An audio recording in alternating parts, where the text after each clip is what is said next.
Alrighty, hello guys. We're on for a bit of Jurassic Park here tonight. Getting set up. Let's take a look here how we can do this. Put that phone somewhere here. So, okay.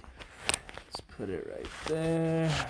Maybe something like that. I'll figure it out. You don't really need to see me too much anyway. Alrighty, got Isla Nublar here tonight. Beautiful rainy night, watching some good movies, watching Jungle, Guns Akimbo, finished season 2 of The Boys, watching some more Man in the High Castle, studying a lot of good actors and such. Also, Animal Kingdom, back to some of that. Pretty fun, so a nice week here. Today is Monday, 10/4, the end of 10/4, well, officially midnight here for 10/5, October 5th.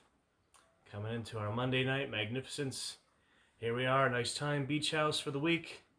We had a fun little Saturday night streams and such, streamed a little Friday for the animals as well, so we're keeping up the streams, alive and well.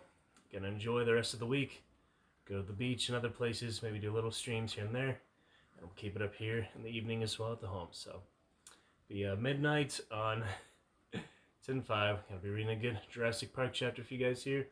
Enjoying some good movies. Nothing you really need to see on stream for that. Just recommend them to you. Maybe do some little reviews for anything that really stands out to me. But some good ones lately. Watched some weird horror ones. I'll talk about that tomorrow, Horror Tuesday maybe. Watched Capone. It's a good Tom Hardy one. Watched another Daniel Radcliffe ones tonight. Harry Potter and other movies. Always fun. And yeah, what else? I saw a weird Russian foreign one. It's called Forbidden Empire. Charles Dance was into those, so I always watch any Game of Thrones actors. There's other one was like the Night King. So like a Game of Thrones legend for him. It's kind of weird. But I'll watch a few other here and there. Maybe the Legion. Yeah, the Legion. It's Mickey Rourke one. The Roman legions we'll take a look at, but good for now. So good evening, guys. Get to our little Isla Nublar chapter in Jurassic Park. Having some nice mobile streams, fun time. Hopefully I'll looking fine there. I don't know if it'll be side. Yeah, it should be upright. Yeah, it should be fine. So we'll enjoy. Get a bit of that Jurassic Park right here tonight. Alright, let's take a look.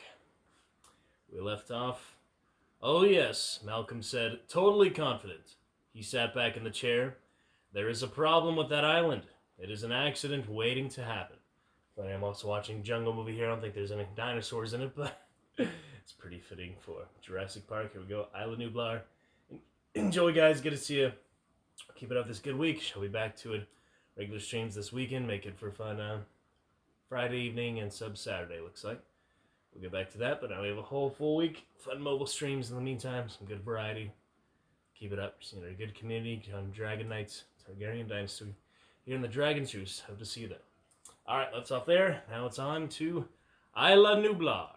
Alrighty. In the rain. Great stuff. No need for screenshots or anything. This will be a video VOD, so we'll enjoy that. Enjoy the time being. We shall be set. And, yep, looking good. Here we go. Isla Nublar. With a whine, the rotors began to swing in circles overhead, casting shadows on the runway of San Jose Airport. Grant listened to the crackle in his earphones as the pilot talked to the tower. They had picked up another passenger in San Jose, a man named Dennis Nedry, who had flown in to meet them. He was fat and sloppy, eating a candy bar, and there was sticky chocolate on his fingers and flecks of aluminum foil on his shirt. Nedry had mumbled something about doing computers on the island and hadn't offered to shake hands.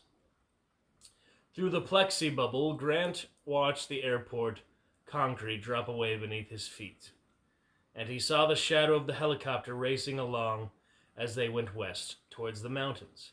It's about a 40-minute trip, Hammond said from one of the rear seats. Grant watched the low hills rise up, and then they were passing through intermittent clouds, breaking out into sunshine. The mountains were rugged, though he was surprised at the amount of deforestation, acre after acre of denuded, eroded hills. Costa Rica, Hammond said, has better population control than other countries in Central America. But even so, the land is badly deforested. Most of this is within the last 10 years. They came out of the clouds of the other side of the mountains, and Grant saw the beaches of the west coast. They flashed over a small coastal village.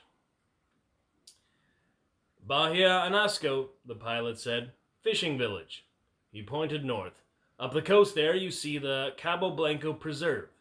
They have beautiful beaches. The pilot headed straight over the ocean. The water turned green and then deep aquamarine. The sun shone on the water.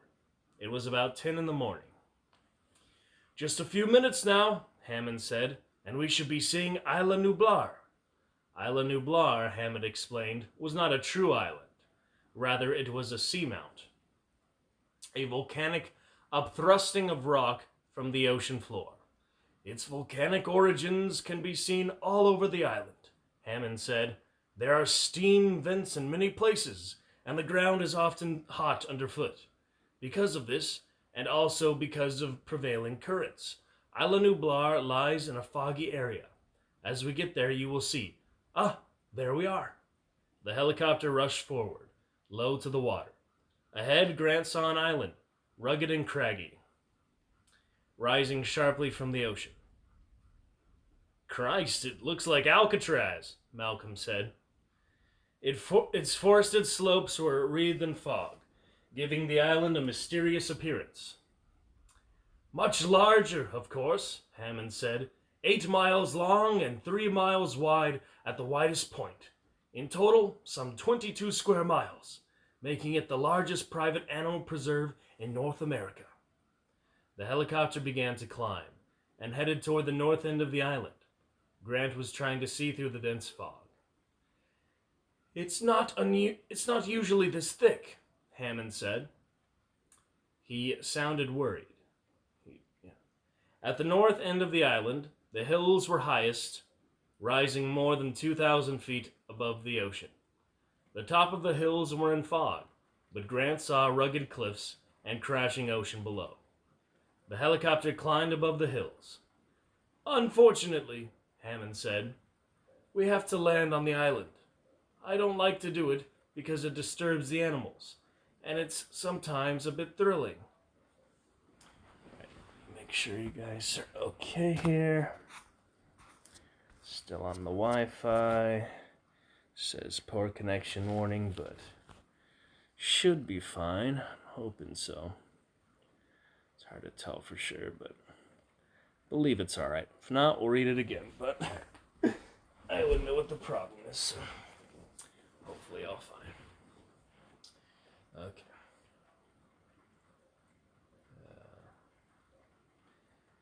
Usually a bit thrilling, yeah. Hammond's voice cut off as the pilot said, starting our descent now. Hang on, folks. The helicopter started down, and immediately they were blanketed in fog. Grant heard a repetitive electronic beeping through his earphones, but he could see nothing at all. Then he began dimly to discern the green branches of pine trees reaching through the mist. Some of the branches were close. How the hell is he doing this? Malcolm said, but nobody answered. The pilot swung his gaze left, then right, looking at the pine forest. The trees were still close. The helicopter descended rapidly. Jesus, Malcolm said. The beeping was louder. Grant looked at the pilot. He was concentrating. Grant glanced down and saw a giant, glowing fluorescent cross beneath the plexi bubble at his feet.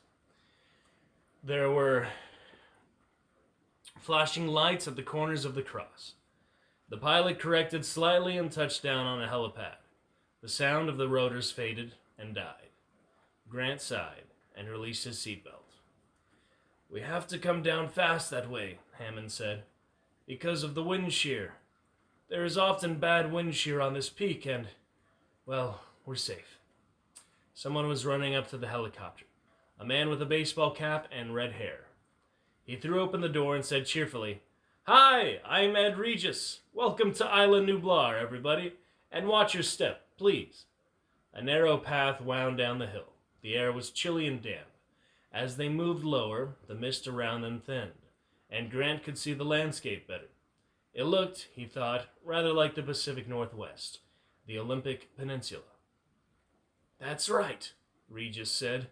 "Primary ecology is deciduous rainforest, rather different from the vegetation on the mainland, which is more classical rainforest. But this is a microclimate that only occurs at elevation on the slopes of the northern hills. The majority of the island is tropical." Down below they could see the white roofs of large buildings nestled among the planting. Grant was surprised. The construction was elaborate. They moved lower, out of the mist, and now he could see the full extent of the island.